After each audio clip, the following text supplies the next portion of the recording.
know the Chiefs are going to play the Eagles on Monday night. We're going to have all week and Monday to talk about this massive game. I got to wait through a whole nother week. I got to go through another Monday. It's a bye week, but with almost no like Chiefs football. This is forever. It's almost like 2 full weekends. Yeah, that part's a bummer. That part's the bummer. But the payoff is it's Chiefs and Eagles, 2 best teams in football, going to square off, and it's at Arrowhead, and you got the Kelsey storyline still with the Kelsey brothers, Super Bowl rematch, maybe a Super Bowl preview. On top of that, your microphone just slid down. But one thing that I was interested in is what opponents are doing to the Eagles this year. So they're passing against the Eagles on 71% of their plays.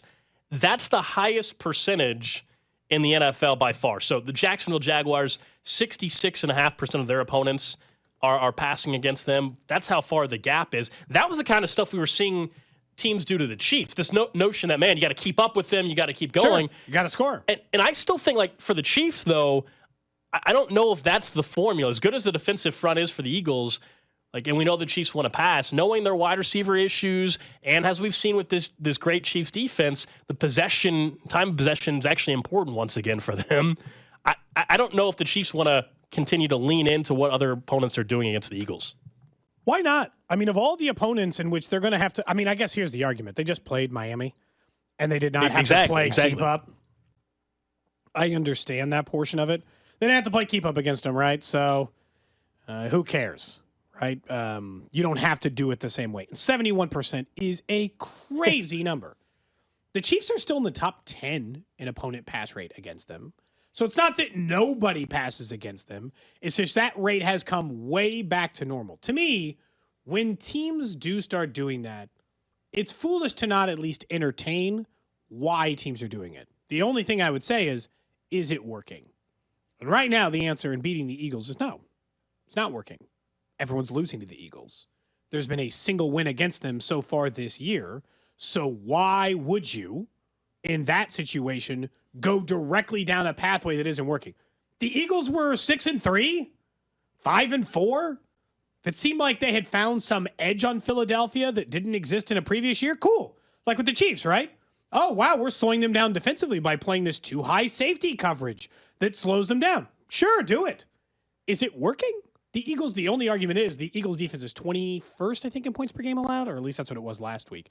So they're scoring. Definitely not as good of a winning. and their defense isn't as good as it was a year ago, right? So maybe that's why. So perhaps that's leaning into that. I just thought that was interesting because of how teams have played the Chiefs in the past, but I just think the Chiefs now don't have to play the way opponents have played the Eagles. And you're right, like it hasn't worked anyway, but for opponents against the Eagles, but whether it was the Dolphins game as the example, when you have the defense as good as the Chiefs have now, and yes, the struggles at times from this offense, like there's nothing wrong. Lean into possession, like keep the Eagles off the field. I think that is still the formula, and I'll bring up the exact same example as I did before the Dolphins game. Like the Chiefs are more likely to win against the Eagles if it's a 24-21 game than if it's 38-35 on Monday night. And I think that applies once again. Do you think that anyone respects like obviously people are still throwing against them because right now they're like like I told you, it's still top 10 highest pass rate against them in the NFL. But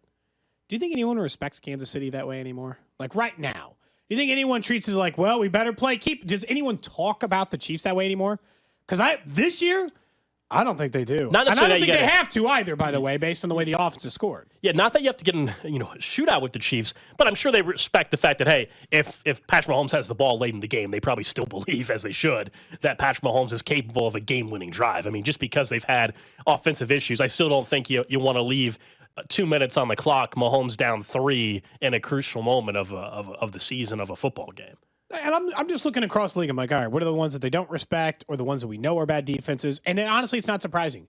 The teams who are passed against the least are the bad NFL football teams, the ones you don't worry about scoring against you. So there must be some level of respect still for this offense because they're in the same area as Buffalo and Washington and Seattle and Minnesota, teams that are good offenses, but not what Kansas City used to be. I think the respect form of that's a little bit different. It's going to be weird for the Chiefs to be on the other side of this.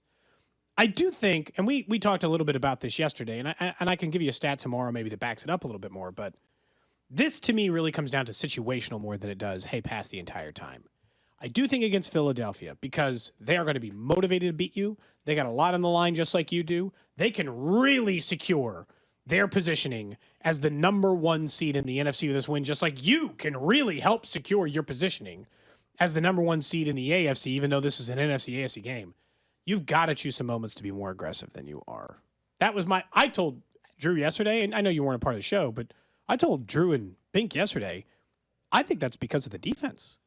I think Andy is more conservative because of the defense. He's like, they're pretty good.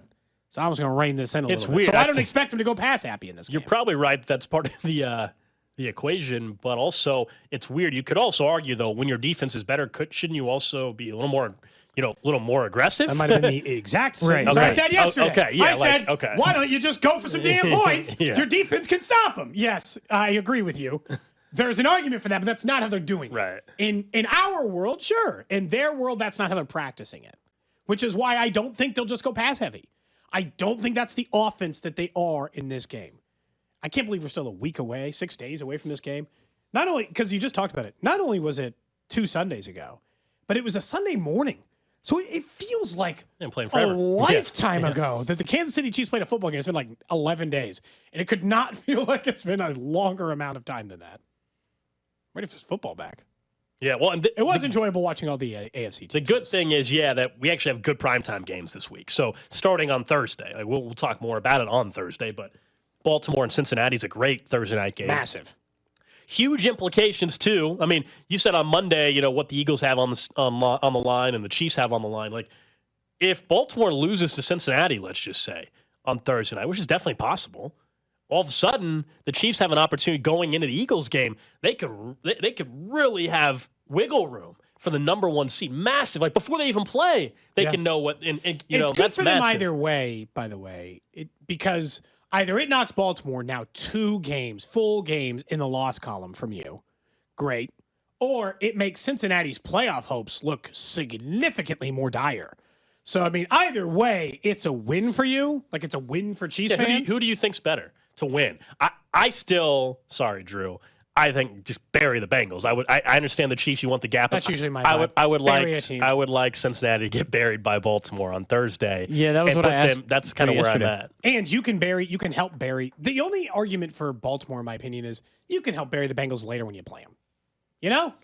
They still have a mediocre record, stuck on the fringe of society for an AFC playoff picture with a difficult enough schedule remaining. They could lose some games, and you can help.